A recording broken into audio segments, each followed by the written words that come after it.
ringrazio Enrico Letta, Silvia Marco Meloni e Francesco Sanna per avermi invitato qui. L'Europa oggi ancora in Sardegna aspettiamo, o meglio, vediamo avvicinarsi molto velocemente il gennaio il 31 dicembre del 2011, quando scadranno quei 2 anni di proroga che sono stati dati all'Alcoa perché possa ancora godere di energia a prezzi agevolati, quindi di fatto dando la possibilità di un aiuto di Stato, quindi mantenere in piedi un'impresa che probabilmente potrebbe altrimenti non farcela. E proprio questi giorni ancora abbiamo visto sui giornali un'iniziativa di un procuratore di Cagliari che ha dichiarato di indagare su alcuni politici, su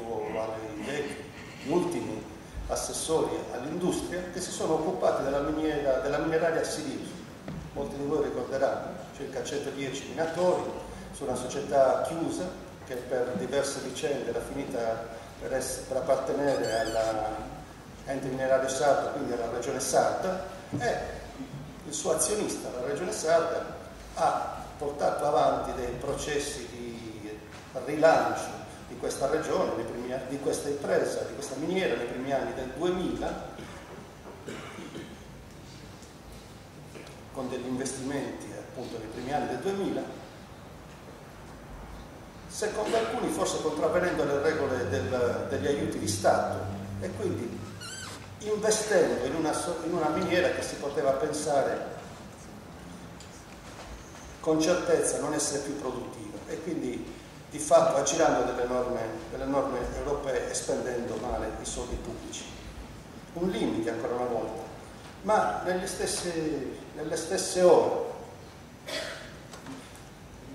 se l'Università di Cagliari e di Sassari può affrontare con un minimo di possibilità il prossimo anno accademico, se i ricercatori sardi possono eventualmente continuare a considerare di rimanere in università e proseguire nelle ricerche, se tutti noi pensiamo di poter crescere ancora acquisendo sapere, conoscenze, investendo sui nostri giovani, questo non lo dobbiamo ai tagli della Gelmini, ma lo dobbiamo al Fondo Sociale Europeo che interviene coprendo i tagli della Gelmini e mettendo a disposizione gli unici soldi che le università sarde e i ricercatori sardi possono utilizzare nei prossimi anni accademici.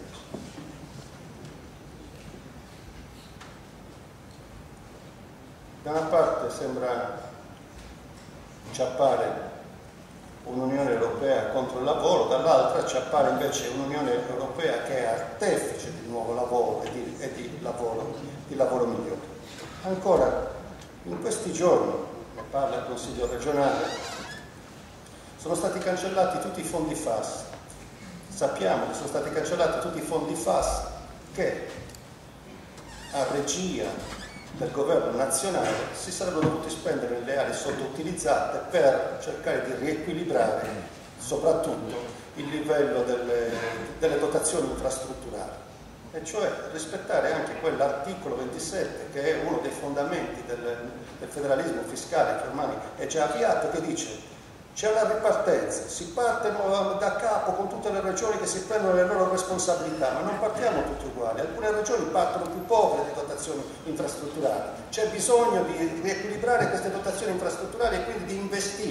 investire al sud come di investire in Sardegna.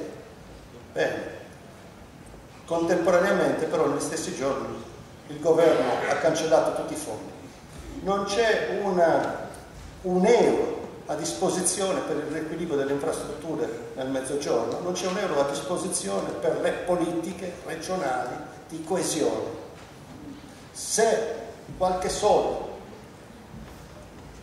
viene investito in Sardegna in questo momento per migliorare le nostre infrastrutture, nel servizio idrico potabile, nel servizio della depurazione, nelle reti ferroviarie, nelle reti del trasporto pubblico locale, quei fondi vengono dall'Europa. In questo momento, se c'è qualcuno che sta pensando alle politiche di coesione, al riequilibrio della qualità della vita nelle diverse regioni d'Italia, non è il governo italiano, è l'Europa, sulla base dei fondi strutturali 2007-2013. È triste doverlo dire, ma è così. E il protagonismo del presidente della Sicilia si gioca in gran parte sul fatto che anche l'altro giorno è andato, non a Palazzo Chigi, a Villa Grazioni, come si chiama? Palazzo Grazioni. È andato a casa di chi comanda e gli ha detto: senti, i nostri voti ce li avrai solamente se mandi in Sicilia i 4 miliardi di euro di fondi FAS che sono previsti dalla programmazione dei fondi FAS nel periodo di Prodi e Letta al governo e che poi sono stati cancellati. Il protagonismo si svolge appunto soprattutto in questo, nella capacità di utilizzare i voti dei deputati e senatori e di pretendere quanto gli è dovuto.